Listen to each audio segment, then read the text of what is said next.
गर्मी में चुपके से पड़ोसी के घर सोने वाली सास। जून का महीना था। पूरा शहर गर्मी से परेशान था। दोपहर में सड़कें खाली पड़ी रहती, लोग घरों में बंद रहते और बिजली भी बार बार जा रही थी। रोहन के घर का हाल तो और भी बुरा था, क्योंकि उनका एसी पिछले 4 दिनों से खराब पड़ा था। घर की सास कमला देवी गर्मी से सबसे ज्यादा परेशान थीं। दिन भर हाथ वाला पंखा झलती रहती और हर 5 मिनट में एक नया डायलॉग बोलती। हे भगवान, ये गर्मी इंसानों के लिए बनाई गई है या आलू उबालने के लिए? ऐसा लग रहा है जैसे मैं घर में नहीं, तंदूर के अंदर बैठी हूँ। ऊपर से ये बिजली वाले, पता नहीं एसी ठीक करेंगे या मेरा श्राद्ध होने के बाद आएंगे। मां जी, थोड़ा ठंडा शरबत पी लीजिए, शरीर को आराम मिलेगा। अरे बहू, अब शरबत से क्या होगा? मुझे तो ऐसी ठंडी हवा चाहिए कि रजाई ओढ़नी पड़े। रात को इतनी गर्मी लगती है कि लगता है तकिया भी पसीना छोड़ रहा है। माँ, मैंने एसी वाले को फोन किया था। उसने कहा है कल सुबह पक्का आ जाएगा। ये कल सुबह पिछले 4 दिनों से सुन रही हूँ मैं। तुम लोग जवान हो, कहीं भी सो जाओगे। लेकिन मेरी हालत देखो। कल रात इतनी गर्मी थी कि मैंने फ्रिज खोलकर आधा घंटा मुंह अंदर रखा था। मां जी, आप भी ना। हंस ले बहू, जब तेरी उम्र होगी ना, तब पता चलेगा गर्मी कैसे दुश्मनी निकालती है। उस रात कमला देवी छत पर घूम रही थीं। नीचे पूरा मोहल्ला शांत था। तभी उनकी नजर सामने वाले शर्मा जी के घर पर गई। उनके कमरे की खिड़की खुली हुई थी। अंदर एसी चल रहा था और ठंडी हवा बाहर तक आ रही थी।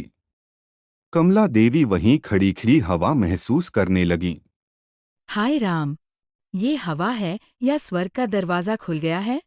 शर्मा जी तो मजे में हैं और यहाँ मेरी हालत उबले हुए टमाटर जैसी हो गई है। अगर मैं थोड़ी देर उनके घर जाकर सो जाऊँ तो? वैसे भी शर्मा जी लोग ऊपर वाले कमरे में सोते हैं। नीचे ड्राइंग रूम खाली रहता है। किसी को पता भी नहीं चलेगा। डॉट नहीं कमला, ये गलत है।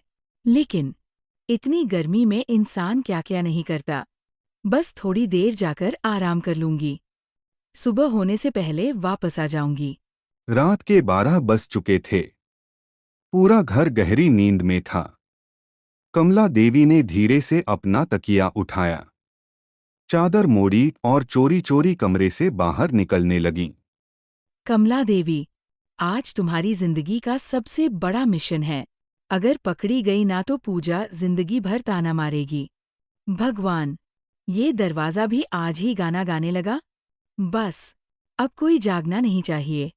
चुप, आजकल मोहल्ले की बिल्लियां भी पुलिस इंस्पेक्टर बन गई हैं। शर्मा जी के घर का पिछला दरवाजा हल्का खुला हुआ था। कमला देवी धीरे से अंदर घुस गईं। ड्राइंग रूम में एसी चल रहा था। ठंडी हवा लगते ही उनके चेहरे की खुशी देखने लायक थी। आह, ये हुई ना जिंदगी। लग रहा है जैसे मैं स्विट्जरलैंड घूमने आ गई हूँ।